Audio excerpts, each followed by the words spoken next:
اس لیے کہ جنہوں نے بغیر شریعت پائے گناہ کیا وہ بغیر شریعت کے ہلاک ہوں گے، اور جنہوں نے شریعت کے ماتحت ہو کر گناہ کیا ان کی سزا شریعت کے موافق ہوگی۔ خدا کے زندہ اور پاک کلام میں سے رومیو اس کا دوسرا باب۔ پس اے الزام لگانے والے، تو کوئی کیوں نہ ہو، تیرے پاس کوئی عذر نہیں، کیونکہ جس بات کا تو دوسرے پر الزام لگاتا ہے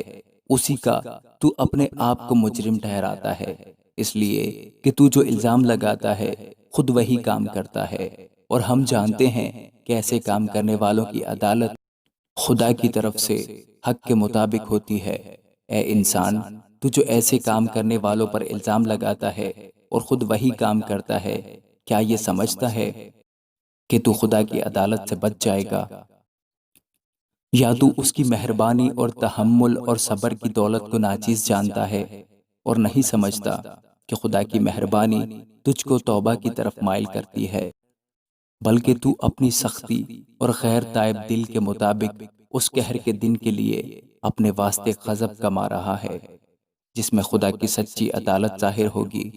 وہ ہر ایک کو اس کے کاموں کے موافق بدلہ دے گا۔ جو نیکوکاری میں ثابت قدم رہ کر جلال اور عزت اور بقا کے طالب ہوتے ہیں ان کو ہمیشہ کی زندگی دے گا، مگر جو تفرقہ انداز اور حق کے نہ ماننے والے بلکہ ناراستی کے ماننے والے ہیں ان پر غضب اور قہر ہوگا، اور مصیبت اور تنگی ہر ایک بدکار کی جان پر آئے گی، پہلے یہودی کی پھر یونانی کی، مگر جلال اور عزت اور سلامتی ہر ایک نیکوکار کو ملے گی، پہلے یہودی کو پھر یونانی کو، کیونکہ خدا کے ہاں کسی کی طرفداری نہیں، اس لیے کہ جنہوں نے بغیر شریعت پائے گناہ کیا وہ بغیر شریعت کے ہلاک ہوں گے، اور جنہوں نے شریعت کے ماتحت ہو کر گناہ کیا ان کی سزا شریعت کے موافق ہوگی، کیونکہ شریعت کے سننے والے خدا کے نزدیک راست باز نہیں ہوتے بلکہ شریعت پر عمل کرنے والے راست باز ٹھہرائے جائیں گے۔ اس لیے کہ جب وہ قومیں جو شریعت نہیں رکھتی اپنی طبیعت سے شریعت کے کام کرتی ہیں تو باوجود شریعت نہ رکھنے کے وہ اپنے لیے خود ایک شریعت ہیں،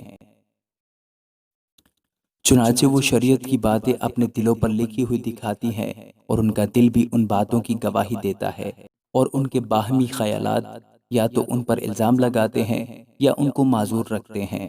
جس روز خدا میری خوشخبری کے مطابق یسوع مسیح کی معرفت آدمیوں کی پوشیدہ باتوں کا انصاف کرے گا، بس اگر تو یہودی کہلاتا اور شریعت پر تکیہ اور خدا پر فخر کرتا ہے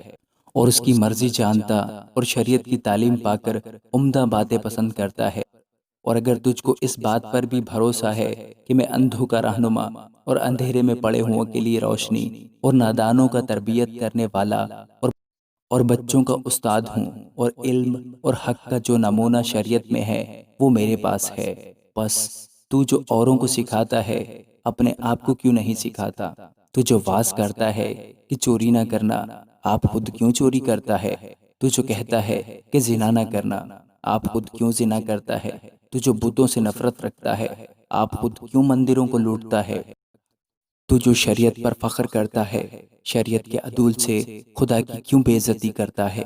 کیونکہ تمہارے سبب سے غیر قوموں میں خدا کے نام پر کفر بکا جاتا ہے، چنانچہ یہ لکھا بھی ہے، ختنہ سے فائدہ تو ہے بشرطے کہ تو شریعت پر عمل کرے، لیکن جب تو نے شریعت سے عدول کیا تو تیرا ختنہ نامختونی ٹھہرا۔ بس اگر نامختون شخص شریعت کے حکموں پر عمل کرے تو کیا اس کی نامختونی ختنہ کے برابر نہ گنی جائے گی؟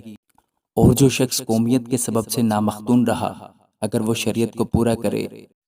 تو کیا تجھے جو باوجود کلام اور ختنہ کے شریعت سے عدول کرتا ہے قصوروار نہ ٹھہرائے گا؟ کیونکہ وہ یہودی نہیں جو ظاہر کا ہے، اور نہ ختنہ ہے جو ظاہری اور جسمانی ہے، بلکہ یہودی وہی ہے جو باطن میں ہے، اور ختنہ وہی ہے جو دل کا اور روحانی ہے، نہ کہ لفظی۔ ایسے کی تعریف آدمیوں کی طرف سے نہیں بلکہ خدا کی طرف سے ہوتی ہے۔ آمین۔